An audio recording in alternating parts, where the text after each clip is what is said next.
ফার্মগেটের পক্ষ থেকে সবাইকে স্বাগত।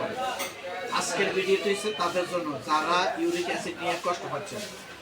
ইউরিক অ্যাসিড বেড়ে গেলে হোমিও ওষুধের মাধ্যমে সমাধান হয়। ইউরিক অ্যাসিড বেড়ে গেলে অনেকের পায়ে গোড়ালি, অন্যান্য জয়েন্টে তীব্র ব্যথা, ফোলা, লালচে ভাব দেখা দিতে পারে। এই ধরনের সমস্যা হোমিওপ্যাথিতে রোগীর সম্পূর্ণ লক্ষণ বিবেচনা করে কিছু ওষুধ আমরা ব্যবহার করি। সাধারণত যে ওষুধগুলো ব্যবহার করি colchicum, ledum, acid benzoic, lycopodium, urtica urens, berberis বলগা, রাস্ট্র। মনে রাখবেন একই রোগের সবার জন্য একই ওষুধ।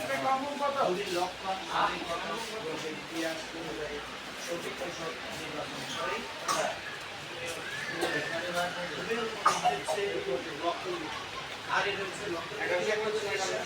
এই চিকিৎসা হচ্ছে সঠিক ওষুধের প্রয়োজন, ঠিক তেমন সঠিক লক্ষণের প্রয়োজন।